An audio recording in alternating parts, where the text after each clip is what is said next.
Imagine you working for years in a family's house, being treated as part of the family, until the day they decide to humiliate you in front of all the guests, call you useless, tell you that you are worth nothing, and you, with your broken heart, look at them and do not retaliate. You do not pay with the same coin. Instead, you extend your hands. This is the real story of Dona Lurdes, a story that will make you cry, revolt, and, in the end, believe in the human being again. Stay with me. Until the end, you will not regret it. It was a common Monday morning in Belo Horizonte, in the noble neighborhood of The sun entered through the high windows of the Albuquerque mansion. Dona Lurdes, 58 years old, had already been in the kitchen since 5:30. The smell of fresh coffee mixed with the aroma of pio de queijo that she herself made every day. Her gray hair was tied in a simple bun, the white apron impeccable. She had been working in that house for 19 years. She arrived when the eldest son, Rodrigo, was still wearing diapers. She saw the children grow up, comforted Dona Beatriz when her husband cheated on her, held so Alfredo's hand when he had his first heart attack. For Lurdes, there was not just a house of employers, it was almost a family. But not everyone saw it that way. Dona Beatriz, the lady of the house, an elegant 52-year-old woman, always had a cold manner. When she was in a good mood, she called Lurdes, my dear. When she was stressed, it was just Lurdes, come here, with a cutting voice. That morning, while Lurdes was pouring the coffee into the fine porcelain cup, Beatrice entered the kitchen without saying good morning. Lurdes, tonight there is an important dinner. I want everything perfect. No mistakes, understood? Lurdes smiled sweetly. You can leave it to me, Dona Beat. I will take care of everything, as always. Beatrice looked her up and down and let out a sigh. I hope so. Because sometimes I wonder if you can still handle it. Lurdes felt her chest tighten, but she did not respond. She just lowered her head and continued working. At night, after serving dinner for 12 people, Lurdes was exhausted. Her feet hurt, her back burned, but she still smiled as she brought the dessert. It was then that she heard the phrase that changed everything. Dona Beatriz, already a little altered by the wine, spoke loudly to the guests. This is Lurdes. She has worked here for almost 20 years. Poor thing. She still hasn't learned how to serve at the table properly. But what can you expect, right? Simple. Pupil muffled laughter echoed through the room. Lurdes felt her face burn. Her hands trembled while holding the tray. No one defended her, not even Rodrigo, whom she had raised like a son. She returned to the kitchen, placed the tray in the sink, and for the first time in 19 years, a tear fell on the cold marble. Lord, why do they treat me like this? She whispered, looking at the small crucifix she carried in the pocket of her apron. Even with nothing, I still have faith, she always said to herself. But that night, faith hurt. She had no idea that that humiliation was just the beginning. The next day, Lurdes arrived earlier. As always, she wanted to make up for the mistake from the night before. But when she opened the kitchen door, she found Dona Beatriz waiting for her with her arms crossed. Lurdes, we need to talk. The tone was not good. Yesterday you embarrassed me in front of my friends. You served the wrong dessert, took too long, and you even dropped a spoon. This cannot continue. Lurdes widened her eyes. She had not dropped anything. But Dona Beatriz, I don't want excuses, interrupted Beatriz, raising her voice. You are old, Lurdes. You no longer have the same disposition. Alfredo and I decided that we are going to hire someone younger. Lurdes felt the world spin.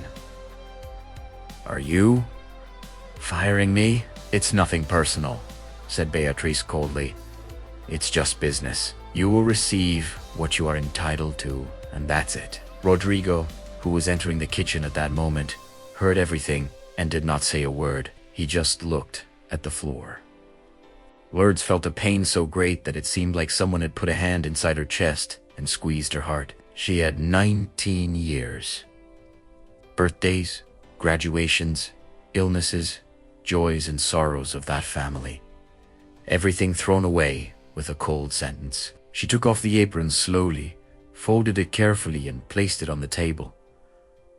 "I understand, Dona Bia. God bless you and the whole family." And she left the mansion without looking back, with her heart in pieces, and only 380 reals in the pocket of her old bag. That night, Lourdes arrived at her simple little house in the Serra neighborhood, sat on the bed and cried like a child. "I gave my life to them, and I was thrown away like an old rag."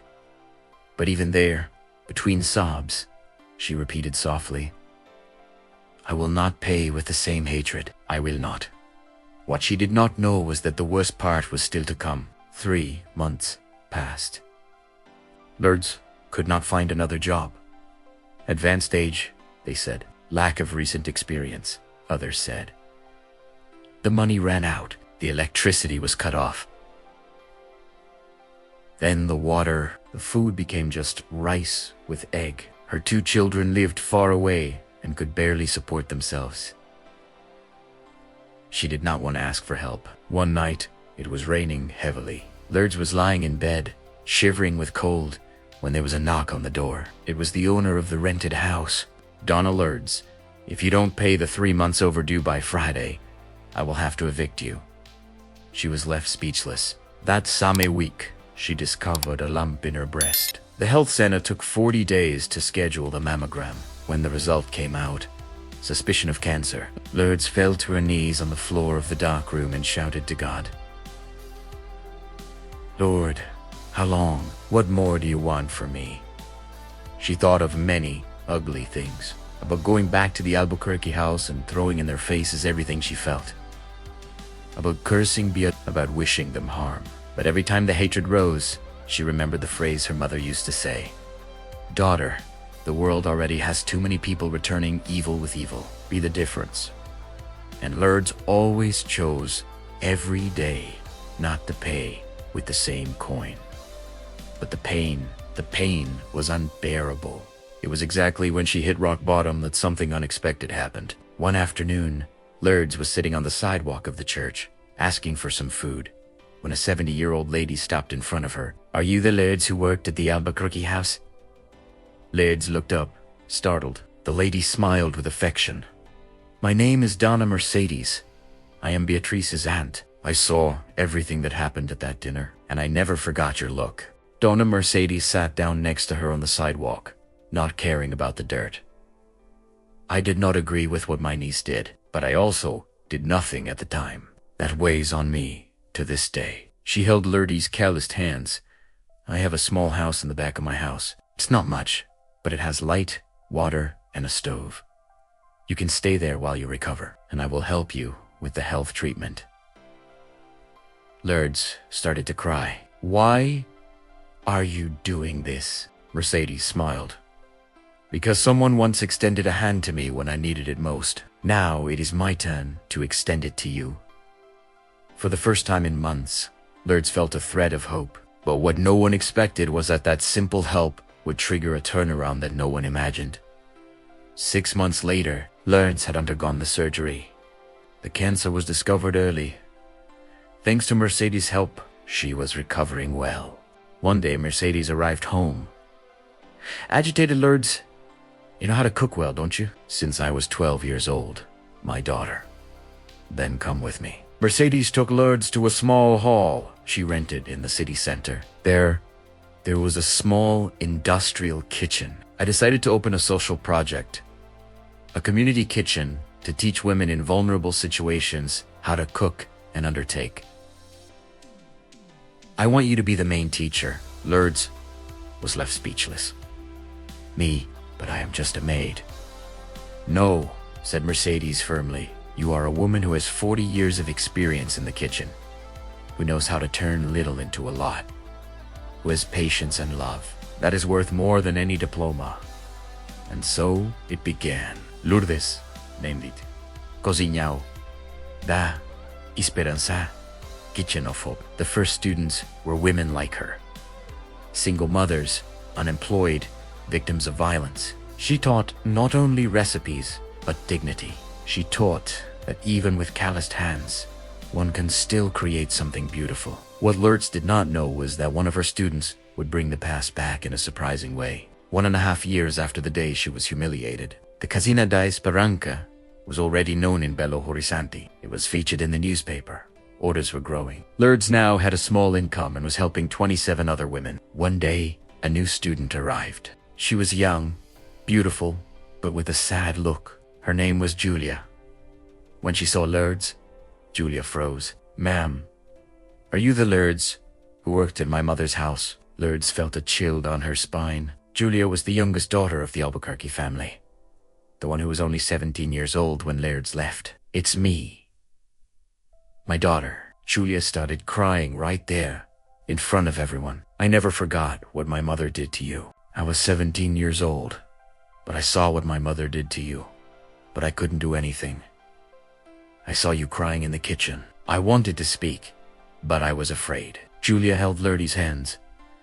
"I came here today because I wanted to ask for forgiveness, and also because I want to learn from you. I want to be like you." Lurdes hugged the girl tightly. "Daughter, I hold no grudge. I forgave your mother on the same day. The forgiveness was not for her. It was for me, so I wouldn't carry that weight." At that moment, Lurdes understood. She had not only survived, she had won. Not with revenge, but with love. But the greatest miracle was still to come. 2 years after the humiliation. It was Christmas night.